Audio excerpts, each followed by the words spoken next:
As we learned with Rian Johnson, just because you receive a job as a director, showrunner, or producer for something does not mean you have been a lifelong fan of it.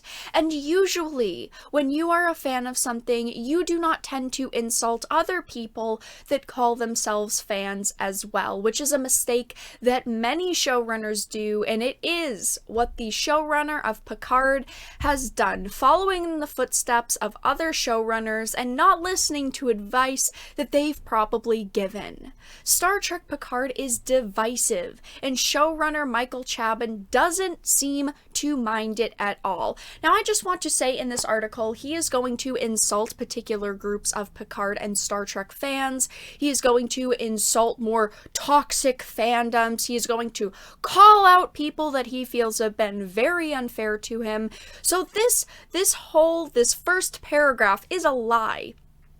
It takes almost no time at all when talking to Michael to realize that the prize-winning author of The Amazing Adventures of Cavalier and Clay is a die-hard Star Trek fan. Given that he's the showrunner of the latest Trek iteration, Star Trek Picard, the 56-year-old found it particularly satisfying to engage with the vast Trek fandom as the first season of Picard heads into its finale on Thursday. And they actually debunk this themselves, because later in the article does he state that there is a negative and toxic side of Star Trek fandom which he specifically doesn't interact with. This is the big question. You can really tell the showrunner's motives by this one statement. So were there things about Picard that you knew you wanted to do that you could sense would test some boundaries for fans? I am obviously a very big Star Trek fan. I love Jean-Luc Picard, and as a fan of this franchise, I am perfectly okay with showrunners, directors, whoever is in charge testing boundaries in the show. You know, you have to be original at some point. Eventually people will get sick of the same content over and over, but the problem that I have is when you say you went into something specifically disregarding a certain group of fans, which happens to be the most vocal group of fans, as he calls toxic. Sure, to the extent that I was aware of some kind of toxic fandom, the anti-SJW, you know, sad little corner of the fandom, you just disregard that. The sad little corner of the fandom, can I stick on that point for a moment? What he means is the most vocal groups of the fandom. There are Star Trek fans that are saying they absolutely love all of the content that has come out of Picard so far, because they are afraid if they talk negatively about it that they will not in the future get any more Star Trek content. Because when so many people do not like something, they don't go back to a sequel, they don't go back to whatever that material was. They are afraid that they will not receive any more Star Trek content. Now, that's not true anyway.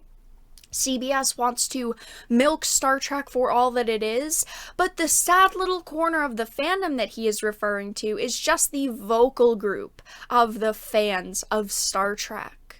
Sometimes you're motivated to have things simply because it's possibly going to piss off or provoke people who seem to have missed the memo about just what exactly Star Trek is and always has been all about. Here he is openly admitting to putting content in Star Trek Picard that is going to piss off fans or provoke people. I'm just going to say, if I ever got my hands on a franchise that I loved, and I was ever a showrunner, director, or whatever role it may be, I wouldn't specifically go into it trying to piss people off. I would want to do good by all fans. I would want all fans to be satisfied with the content I was creating.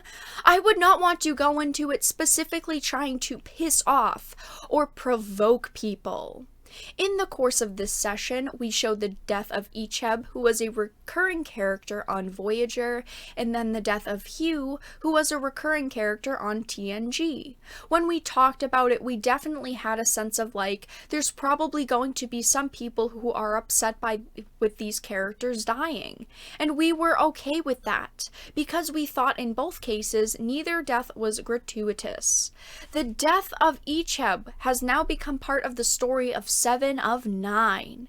It felt completely called for, and we couldn't have told her story without it. I mean, the death of Icheb is upsetting partly because it's fairly gruesome, which I understand, but also because, you know, he's so powerless. He has no agency. He's really a victim. But that isn't the case with the death of Hugh. He dies trying to do what he's been trying to do for his entire adult life, which was help his former Borg. His death felt meaningful. Yes, obviously fans of TNG and Voyager were upset to see these deaths, but in my opinion, Hugh's death felt pointless. I'm going to call it back to Rian Johnson and Star Wars, the sequel trilogy, if you will. The awful trilogy, as I will. They wanted to kill off characters just for that shock value, just for that, oh my gosh, we killed off characters. Not because it truly meant a lot to the story. Yes, Icheb does seem to be a death that did matter, but Hugh didn't matter. People were just upset with the fact that you are killing off old characters just to kill them off. I will say, I don't think I quite understood that there were going to be people who simply would be upset about a character's death regardless of how the character died. That simply the fact of a character dying, that was not okay with them. Even if I had known that, I would have ultimately dismissed it, because it seems I just don't understand television in that way. If you don't understand television in that way, why are you a showrunner for a television show? I don't understand. I can't put 2 and 2 together there. It seems like he's saying he can't do something and he doesn't understand how to do something, yet he's the person that's making those decisions. Of course, people are going to be upset with a character dying. Yes, Icheb's story does matter. His death does matter. But did Hugh's death ever really change anything? He is saying just because you are a fan of Star Trek, if you are even a fan of Star Trek, he's doubting the fandom here. He's saying that if you truly did not like characters dying, well, you're not a real fan because you just don't understand. This is absolutely ridiculous in my opinion, and this is why I don't want to support shows like Picard. So far, Picard has been an okay show. It hasn't been amazing though, and these are the reasons why. They're putting things in that are going to just piss off or provoke fans. They're openly admitting that the showrunners do not understand television and do not understand what fans want. Maybe you should not be at the helm of these projects. But that is all that I really had to talk about today. I really just wanted to talk about this clip of the article in the interview, because it speaks so many volumes as to the state of minds of showrunners and directors and producers in Hollywood. They don't want to make something good, they just want to make something that gets a rise out of people. But if you enjoyed this video, please make sure to share it and give it a like, and of course if you did not, make sure to give it a dislike. I appreciate your support either way, and I will talk to you all again in the next video really soon.